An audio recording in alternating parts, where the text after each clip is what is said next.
I'm Max Keiser, and this is the Keiser Report. Markets, finance, and scandals. Hey, how about that WikiLeaks thing? They put 400,000 documents into the public domain, and folks are saying, oh, this is bad for the soldiers. It might endanger the soldiers. You know who it's endangering? Former Prime Minister John Howard, who had a couple of shoes thrown at him for being a bonehead. Yes, this is a video from recent chat John Howard had on Australian TV, and somebody did the right thing by trying to hit him in the head with a couple of shoes. Now let's turn to the other major stories going on right now around the world. Political analyst Stacy Herbert. Max, well, here is a headline. Bankers caused credit crisis for kicks. Bankers blew up the financial system for the thrill of it, according to one British academic. In a new book, In Blood on the Trading Floor, Waste, Sacrifice, and Death in Financial Crises, Dr. Paul Crosswaite claims that his anthropological studies of investors and traders found evidence of an element of masochistic satisfaction in running up losses. Now, you've told me that this is what you experience as a broker on Wall Street. That's right. There's a sadomasochistic, there's a masochistic element to dealing with the client. Some of them enjoy getting, roughed up by the broker, and those are your best clients. And in the case of Wall Street bankers, they try to find pension fund managers. These are the best. They've got huge pools of capital, and some of them like to get beaten up. They go to permissives on the weekend, and they like to get hedge funds calling up during the week to get them to lose billions of dollars because they're sick. And this is what is coming out now. This is the crisis. It's not about fraud so much. It's about sick, psycho financial terrorists. I've got a financial terrorist right here, Stacy. That looks like Lloyd Blankfein to me, Max. Yeah, it's Lloyd Blankfein, CEO of Goldman Sachs. He's a financial terrorist. So now, since these guys have been proven to be very ill and psychologically addicted to losing people's money, and what's happening in the foreclosure fraud, Stacy, is knowledge is coming out now that, for example, a $300,000 mortgage that they foreclosed on, they got paid like $9 million on a credit default swap. Because they're pathologically trying to kill people. It's an extinction. It's a holocaust. So this man is a holocaust perpetrator, Lloyd Blankfein. So I'm trying to think what we should do to him. Should we waterboard him? How about waterboarding Lloyd Blankfein? Well, let's look to the Native American Indian, because this doctor, Paul Crosswaite, in this book says that the modern credit crisis is the equivalent to the traditional Native American practice of potlatch, a ritual ceremony in which the chiefs of rival tribes competed to destroy ever greater quantities of their own possessions as an expression of power and importance. And remember, during the height of this crisis was when Lloyd Blankfein said he was doing God's work. Yeah, it's suicide bankers, or it's a weird cultural macho thing. I can destroy more than you can. You know, the psychology of these CEOs is the same as a child ripping the wings off flies. But I'm not sure. What should we do with Lloyd Blankfein here? Should we waterboard him? Well, why don't you put it out to the audience and ask them? I'm thinking decapitation. I'm thinking decapitation. Well, let's look at what Lloyd Blankfein himself wants to do to the U.S. economy. Speaking of destroying your own wealth, Goldman, the Fed needs to print $4 trillion in new money. What? $4 trillion? Didn't they just print $1.7 trillion last year? Well, just in March, I think, or May of this year. $4 trillion? Yeah, so they're arguing, one of their analysts is arguing essentially that we need to create $4 trillion more in order to basically lower the cost of funds for them. Well, this is all the central banks of the world lining up in a circular firing squad. They're trying to assure mutual destruction by a race to the bottom to see who can destroy their own currency the fastest as an attempt to export. Now, of course, in America, there is no export except for maybe porno and donuts. Well, there's another suicide banker in America, and that's Citibank, if you look at the next headline. Oh, this is an outrageous story. You in there, listen to this story in there. Osama bin Citibank, suicide banker reveals trillions more in financial C4 ready to take out major American cities. So this is, of course, a headline written by yourself, Max. But you're talking about Richard Bowen, who's a former senior vice president and business chief underwriter with Citi Mortgage. And he told the Financial Crisis Inquiry Committee that in mid-2006, I discovered that over 60 80% of these mortgages purchased and sold were defective. Because Citi had given reps a warrants to the investors that the mortgages were not defective, the investors could force Citi to repurchase many billions of dollars of these defective assets. This situation represented a large potential risk to the shareholders of Citigroup. But of course, the shareholders of Citigroup are always say jump to the suicide bankers. Right, and remember now, I think majority of Citigroup is owned by the American people. 75% of it is. And after Richard Bowen wrote this in a letter to Robert Rubin, who was the head of Citigroup, this guy, Richard Bowen, was fired. And what did Citi do? Well, apparently they increased the volume of defective mortgages they were selling to Fannie Mae and Freddie Mac to 80% of all of their mortgages. Right, they're martyrs.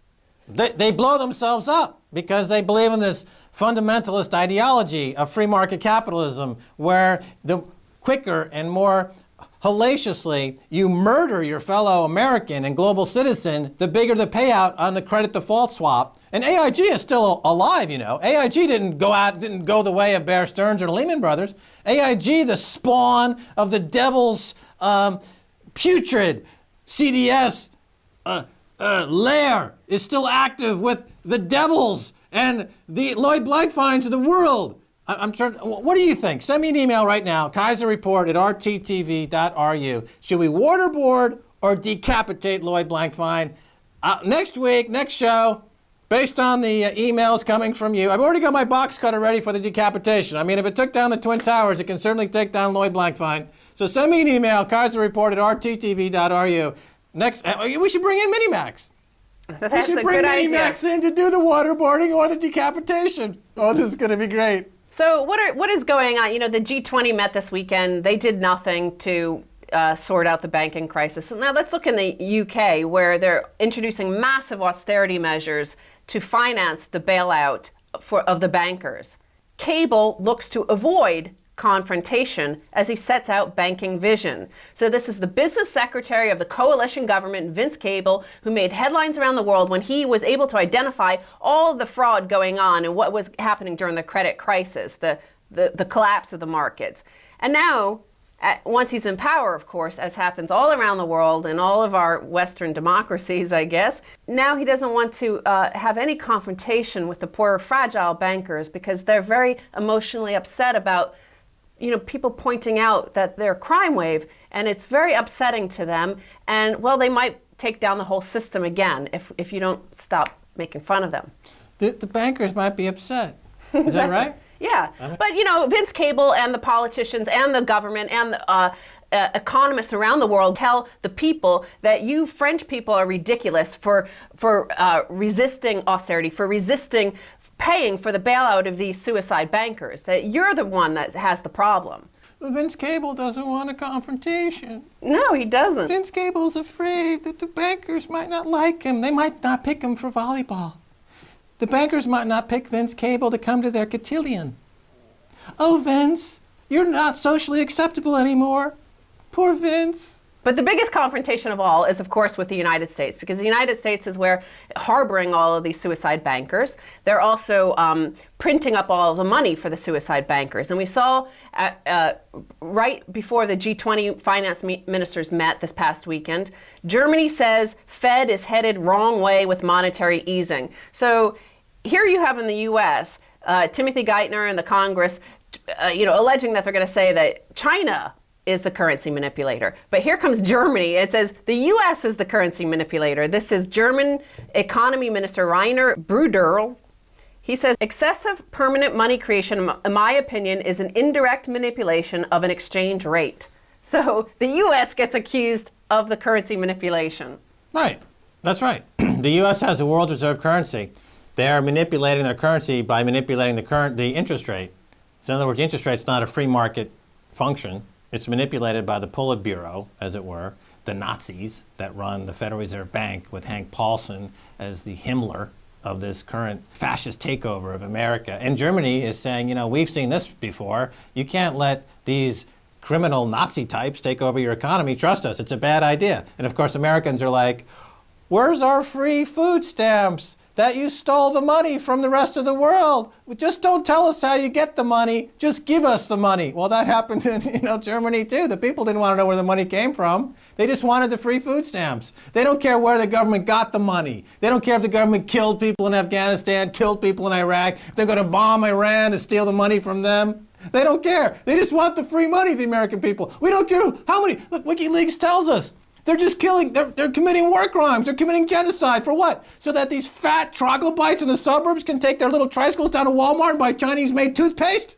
The German economy minister was actually talking not about interest rates, but about money printing. And the Fed is expected to announce, as Goldman Sachs is laying the groundwork for this, was saying the Fed should buy $4 trillion in new quantitative easing, new money printing. Goldman, of course, would say they would want $4 trillion because they get the commission. Goldman gets a commission on repackaging all the bad debt.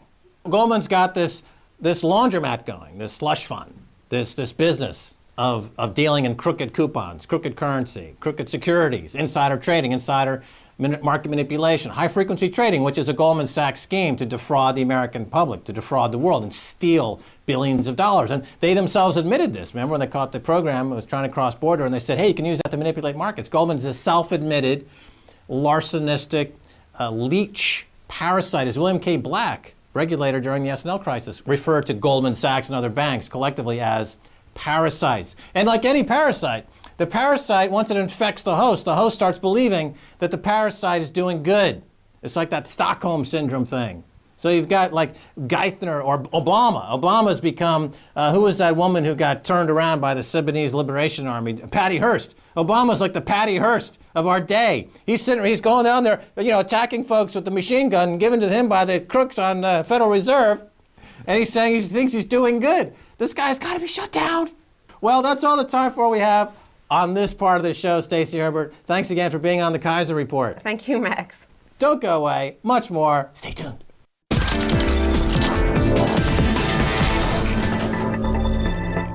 Welcome back to the Keiser Report. Time now to go to New York and talk with Reggie Middleton of BoomBustBlog.com. Reggie Middleton, welcome to the Keiser Report. Well, thank you, sir. All right, Reggie. Now, you write in a blog that ZIRP, zero interest rate policy, is literally starving J.P. Morgan. Now, this is the exact opposite of what most people would think. Explain that. What ZIRP does, it lowers the cost of capital to effectively zero. If you lower the cost of capital to zero, people don't respect the capital. So you're not really giving out the capital, you're simply lowering the respect for the capital in the system. Through ZIRP, JP Morgan is not making any money on its interest-bearing assets. So everything that it's invested in, it has a much lower return. The common belief is that JP Morgan can borrow money at 0% and then invest it at XYZ%, and they capture the spread. It's free money. But again, there's nothing really free. JP Morgan is not doing business because A, capital is not respected, and B, the economy is in the doldrums. So there's really nowhere for them to do business. If you look at their metrics, all of their traditional banking businesses have been on a downtrend. Especially anything interest related or anything related to ZIRP has been on downtrend for the entire year. Yeah, people understand that for the saver and the pension fund holder out there, if they're getting 0% on their investments, of course, they are starving to death. And the assumption, as you point out, is that the banks like JP Morgan are in fact benefiting by this because they're borrowing at 0 and investing at 2 or 3 or 4% and making that spread. But what you're saying is that basically the JP Morgan's in the same boat as everybody else, that they are literally starving themselves or burning the furniture to heat the house. At some point, that game is up, and what happens? JP Morgan simply declares bankruptcy? I mean, what do they have to fall back on if they're basically committing suicide banking, as I like to think of it?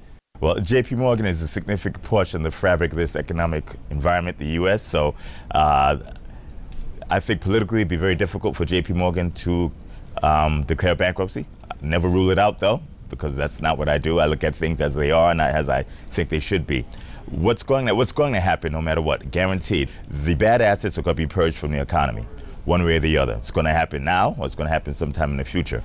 Now, JP Morgan has a huge derivatives book, we know this, and you've done some work and looked at this pretty closely. How does their derivatives book look these days? It's big. JP Morgan's the largest by far. I have a cute graphic on my site that has the sovereign state of JP Morgan, where it has JP Morgan with $96 trillion or so notional derivative value, and that outstrips everybody else. When I say everybody else, that's the entire world. 96 trillion notional value in derivatives, and people bandy about big numbers out there that the total derivatives books of all these banks are $600-700 trillion dollars, and is it expanding, is it contracting? So what is that as a percentage of the total derivatives out there in the system? There are a lot of technical derivative guys who always comment, notional value is a nominal number, you can't really use it, but notional value does give you an indication of counterparty risk. So if you have $96 trillion of anything and you have it with another party, you have $96 trillion of risk with another party. Now, if you take the market value of the fair value, the market value of JP Morgan's derivatives is much lower, but that is still a multiple of a good 20-something times JP Morgan's tangible equity. So, there's a significant amount of leverage there, and there's still a significant amount of risk. That $220-something trillion worth of notional derivative exposure is spread around 5 banks. 5 banks.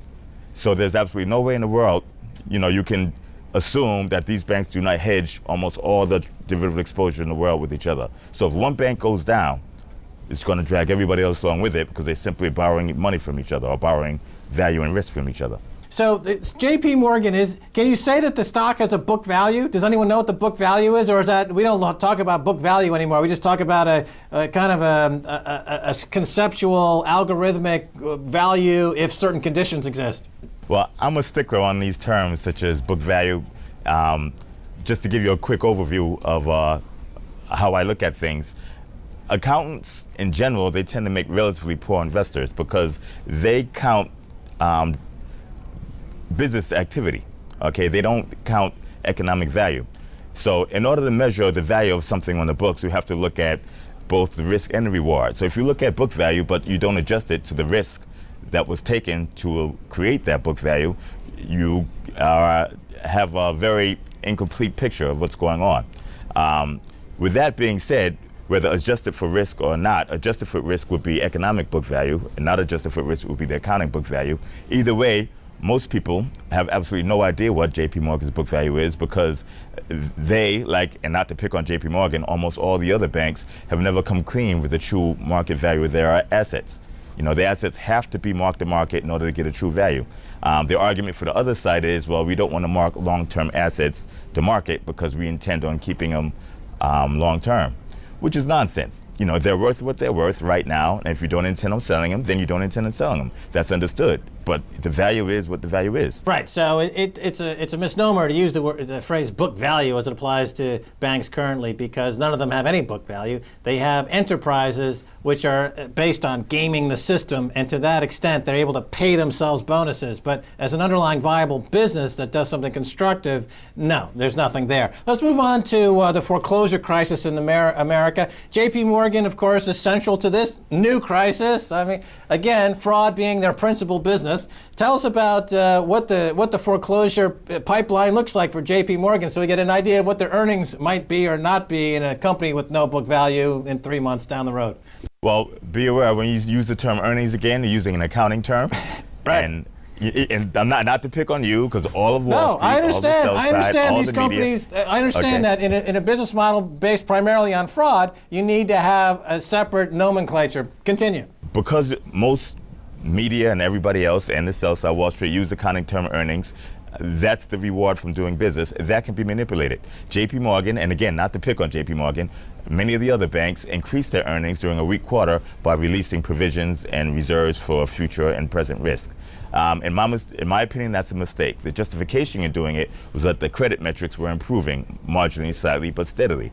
But if you graph JP Morgan's foreclosures versus JP Morgan's delinquencies, you see that the two lines start to widen, with the foreclosures lessening and the delinquencies increasing.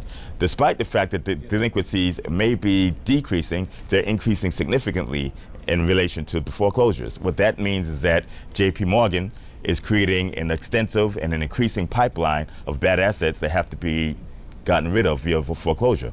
And any time foreclosures are slowed or stopped, that pipeline simply increases. Right. So the countdown to, let's call it TARP 2, the second grand extortion of Congress by whoever is the Treasury Secretary at that time, probably Jamie Dimon, is on the table. So how many more weeks or days or months before Jamie Dimon or the new Treasury Secretary, assuming Geithner is gone by then, will be in front of Congress, threatening Congress once again, give us another few $1 trillion, or we're going to, essentially declare martial law in the United States? How many more days and weeks before that is the case?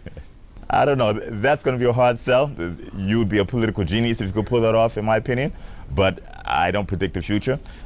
Personally, my opinion is, it'd be a lot less expensive to simply let the insolvent fail than it would be to attempt a TARP failure. You keep talking about let the bad credits collapse, let the banks suffer the consequences, let things fail. I mean, it sounds almost like you're living in America during some kind of free market capitalism or something, but we know that that's not the case anymore. Why is capitalism, why is free market enterprise, why is the market clearing mechanism and the price discovery mechanism, the thing that built the country for 150, 200 years, why is that such an alien concept? Why are they fearing this? Is it just pure psychosis, or are they just greedy?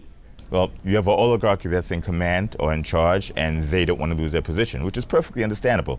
I mean, if you were in an oligarchy, good chance that you probably wouldn't want market pricing, price clearing through the market as well, because you may be displaced. With that being the case, it's going to happen over time because there's disequilibrium is too large. So it's just a matter of how long it takes. Either you do a 20-year Japanese slide and counting, because Japan is still entertaining another round of QE or actually engaging in it, or you do a much sharper cliff, which would be much more painful, but which will bring true organic economic development and growth much quicker. So it's just a matter of time and the rate of descent and then ascent. The faster you descend, the faster you ascend. But you have the oligarchy issue. I can almost guarantee that there's going to be some type of disruptive creation. You've already seen it happen with Bear Stearns, Lehman Brothers, Washington Mutual, et cetera.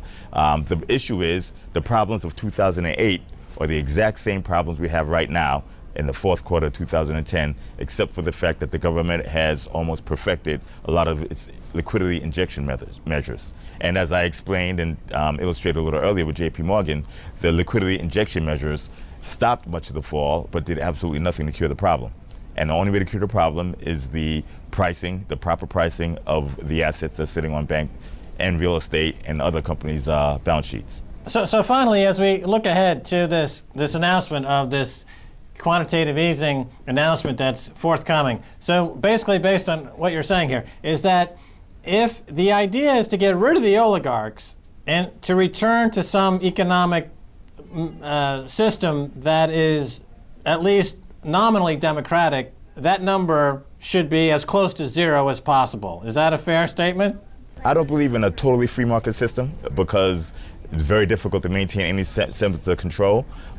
So I believe that there should be some safety netting, and that safety netting should support conventional traditional banking. In other words, every Joe Six-Pack and grandmother who has their money in CDs should have that amount protected. Same thing with pension funds, etc.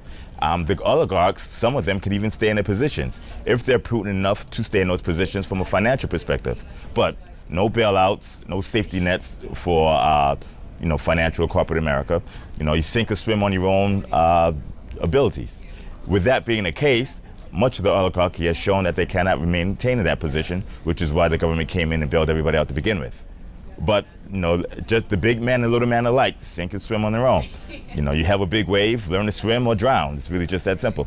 It sounds, I don't buy it, Reggie. I mean, it sounds like the U.S. having somebody else to try to do. You're saying give the oligarchs a little bit of room. The U.S. gave Osama bin Laden a little bit of room also in Afghanistan when that didn't work out too well either. So I'm not sure if you give the oligarchs any room. But this is when this announcement comes out in terms of the quantitative easing, we'll see how that plays out. Hope to have you back on. But thanks for being on the Keiser Report, Reggie Middleton. Let me just one quick correction. I'm not saying give the oligarchs any more room to give everybody else. What? If you're going to give somebody room, everybody gets 5 feet. Reggie, you just said that. You said, I'm in favor of oligarchs having some power. Okay, so you're obviously not working on the side of the... Everybody gets the same 5 feet. Whatever you can do with 5 feet, you do with it. All the cogs don't get less than 5 feet or more. Neither does Reggie Middleton. Neither does Max Keiser. And whoever survives with 5 feet survives. Whoever doesn't, doesn't. Well, yeah, I mean, you're accounting there in terms of accounting for all these people getting 5 feet and ending up with some being oligarchs and others not. It sounds like you've got some quantitative analysis from MIT working there in the back room to come up with some algorithms to demonstrate how this is possible to create, 360 degrees out of a 20-degree, obtuse. All right, anyway, we got to go, but thanks for being on the Keiser Report. Okay, you're welcome. And that's going to do it for this edition of the Keiser Report with me, Max Keiser, and Stacy Herbert. And I want to thank my guest, Reggie Middleton. If you want to send me an email, please do so at keiserreport@rttv.ru. Until next time, this is Max Keiser saying bye, y'all.